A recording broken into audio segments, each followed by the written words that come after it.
I'm just like to make the point. Wait, what did Anne just say? Because what she revealed inside Windsor wasn't gossip. It was Charles's final wish. And it detonated the palace like a thunderclap. The gathering was supposed to be gentle, a quiet tribute to the late King Charles. But the moment Anne broke that seal, every teacup in the room stopped midair. Camilla's smile froze, her knuckles whitening on the armrest. What started as remembrance turned into revelation. Anne's voice cut through the hush. "This is His Majesty's personal message to the family," she said. No courtiers, no PR handlers, just raw royal truth inked by Charles himself. Camilla tried to interrupt. A polite hand, a practiced tone. But Anne didn't flinch. The sister who had ridden beside kings and buried queens wasn't about to let spin rewrite history. As Anne read, Charles's reflections started soft. Legacy, unity, duty, but then the tone changed. Every word began to sound less like nostalgia and more like instruction.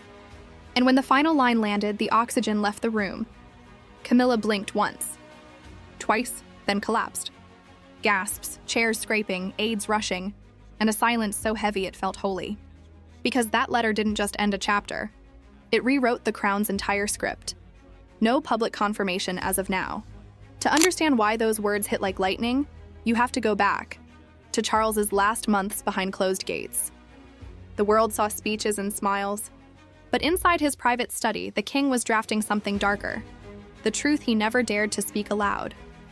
Insiders say his nights grew long and quiet. Anne became his confidant, the one person who told him the truth without bowing first. He confessed fears not of death, but of what would follow it. Whispers about loyalty, about trust, about the future wearing the wrong face. Camilla's name surfaced again and again, not in anger, but in doubt.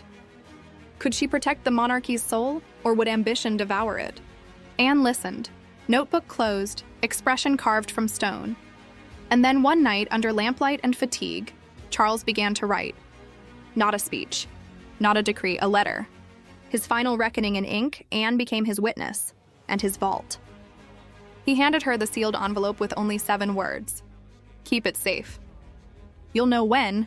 From that moment, Anne carried 2 weights, her brother's trust and the monarchy's future. Staff noticed her stillness, the quiet gravity that hung around her like a new uniform. Something was coming. They could feel it. No public confirmation as of now. Meanwhile, Camilla's confidence was peaking. She'd turned public scorn into polished acceptance, mastering every camera angle, every headline. Inside the palace, her influence spread like perfume, subtle, expensive, and everywhere. She believed the crown's future was hers by right of endurance. But while she plotted continuity, Charles was planning correction. His health declined, his clarity sharpened. Every night, that letter evolved from reflection to directive. Anne watched it happen, and promised it would be read when the time came, no matter who it broke. When Charles finally slipped away, the storm he'd bottled was left in her hands. Camilla saw opportunity. Anne saw obligation. 2 women, 1 throne, and a secret that could decide the future of the monarchy. And when Windsor's memorial began, Anne knew the hour had arrived.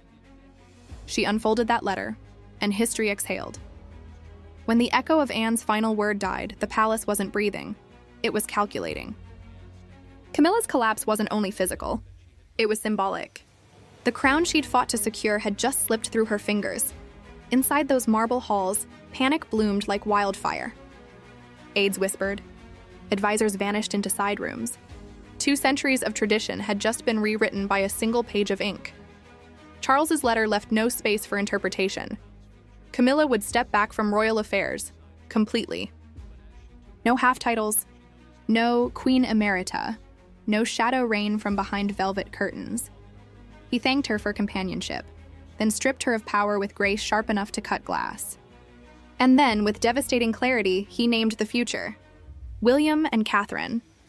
He called them the light forward, the continuity of conscience.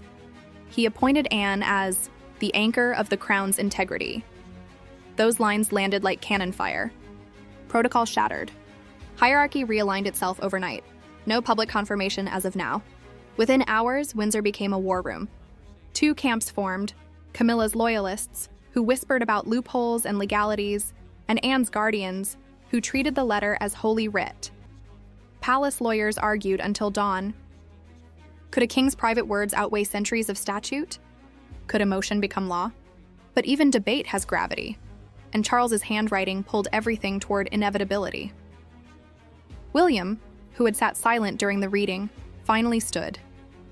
"This was my father's truth," he said, "and it will be honored." It was the moment he stopped being heir and became leader. Anne nodded once. Confirmation. Coronation. Closure. Meanwhile, Camilla retreated behind the gilt doors of her private suite. Those close to her described quiet fury, the sound of pearls clinking against a tumbler of scotch. But her silence wasn't surrender. It was strategy. She summoned her last circle, advisors who owed her favors, editors she'd charmed, courtiers she'd made. Her plan: challenge the letter's legitimacy. If she could prove it personal rather than constitutional, she could claw back power. The confrontation came fast. Anne versus Camilla, face to face in the same room where Charles had once written the letter. Camilla's tone was icy. "You've mistaken sentiment for law." Anne's reply: "No, you've mistaken ambition for legacy." The silence that followed was colder than any crown. No public confirmation as of now. Behind the scenes, Camilla pressed palace lawyers, hinting that the letter might have been misread. But Anne's preparation was airtight. Witnesses, documentation, the royal seal itself. Every attempt to twist the truth collapsed under the weight of evidence. Then William made his move. Publicly and irrevocably, he declared his support for Anne's actions. "The crown will follow conscience," he told reporters outside Clarence House. The statement was brief, but it killed Camilla's last defense. Catherine stepped into the spotlight next, not through speeches, but symbolism. Simple outfits, sincere smiles, the kind of calm that cameras adore. While Camilla hid, Catherine redefined royal grace. Public sympathy tilted overnight. By week's end, Camilla's alliances had vanished. Her calendar emptied. Her chair at council meetings quietly removed.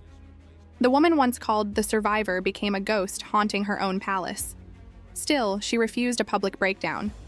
No interviews, no memoirs, no tears. Just absence, and that spoke louder than words. William and Catherine became the visible heartbeat of a new monarchy. Hand in hand at public engagements, eyes steady before the press. Their presence said what statements couldn't. The future had arrived.